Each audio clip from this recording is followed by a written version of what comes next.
Hi everyone, it's Diane. I am back with a little Thanksgiving favor. These are little Indian corns. I thought they were really cute and I wanted to put them at each one of my guests' plates. And I just wanted to show you how to make these really quick. They're fairly simple.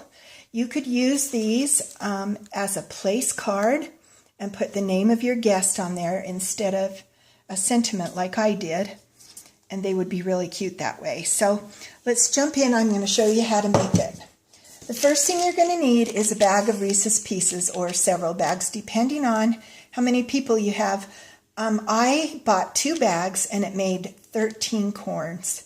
So that'll give you a way to judge it. Each bag makes about 6 to 7. I'd say more like 6 bags or 6 little corn for each bag. So there's the Reese's Pieces you'll need. You'll need some pretzel stick bags. I got these at Hobby Lobby. They're 2 inches by 9 inches. And you're going to fill these half full with the Reese's Pieces. Then you're going to need some clear tape and some twine, and I got this at Michael's. They also have it at Hobby Lobby. And then you're going to need some paper sacks. Now, I tried the Michael's sacks. They were too thick. So I would just use regular lunch bags that you get at the grocery store. I happen to have this roll of thin brown paper that I got at a garage sale many years ago, and I've just used it for different things throughout the years. And so that's what I decided to use. So you're going to need to get ready. Then you're going to need some sort of tag. And this is a tag that I punched out from a Recollections punch, the small tag punch. And I just stamped to sentiment. This one happens to be from a company who's no longer in business. But I liked it, so I put Count Your Blessings on there. And then I stamped with Distress ink. I found some stamps in my stash. And I just stamped with spiced marmalade, just the end of a leaf on there. And then I distressed it. So that's what I'm using for my tags. You could use anything you want for your tags. What you'll do is you'll cut a piece of this twine, probably about 9 or 10 inches. So what you want to do, the piece you're going to end up using is about 5 by 5, and this is what it's going to look like. So what you're going to do, what I did with this was I just got a piece about 10 inches long and cut it. And then you're going to take your paper and you're going to wrinkle it up, open it up, wrinkle it up again, get lots of good wrinkles. It gives it a much neater look on the corn. So I do it about 3 times. And then you want to open it up flat. And then what I did was I just kind of rolled over 2 or 3 inches like this. If you just had some 5 by 5 pieces of sack, you could just stack them on top of each other. And what you want to do is I cut this down to about 3/4 of an inch. I find that the less you have here, the better it looks, I think. And then I come over here and cut this. This will leave this flat. And then you cut about 1/4 inch strips all the way through it.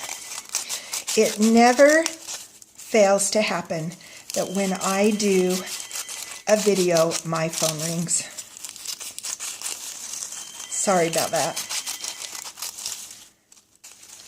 When you get to the end, it gets a little bit harder to cut. I hope I'm in frame.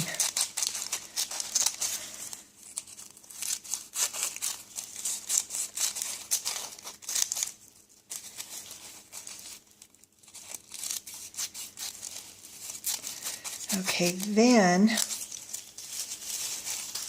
this is what it looks like. And then I just snip it in half. Okay, then after you've filled up your bag with the M&Ms, I tie it as tightly as I can. I tied it in a square knot. I hope it doesn't slip off the plastic. I haven't had problems with that so far, but you want to fill that halfway full, tie it off, and you'll have about this much left on the top of the plastic, so you just want to snip it to about an inch or an inch and a half. And I prefer the little bit rounded bottom. So what I do, you can see the difference here. This one's I've rounded off, this one is square, and it doesn't really matter. This was just my own thing I did. So what I did was I took a little piece of tape, and I just worked the ends together, kind of pulled them in together and taped that down so it's more rounded. Okay, and then I took my piece of corn husk that I made, and I put a little piece of tape on the end, and then I start rolling it here. Now when I put this on here, you want to make sure that you put it as close to the bottom of the plastic, close to the candy as you can. And then you just want to keep rolling this around.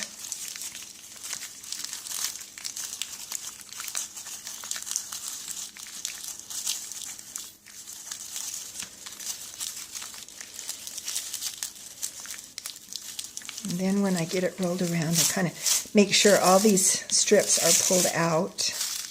Then I take another little piece of tape and I tape the end. Now at this point, if you wanted to use glue so you didn't have tape showing, you could. And I didn't get that very good, so I'm going to get another piece here.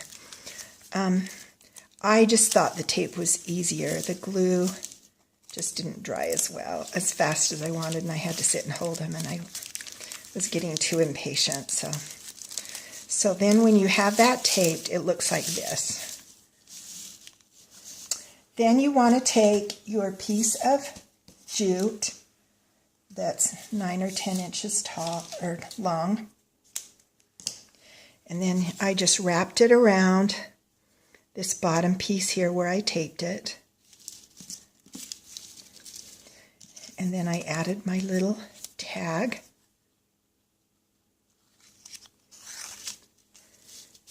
Just make sure that you have this long enough that you can tie a bow,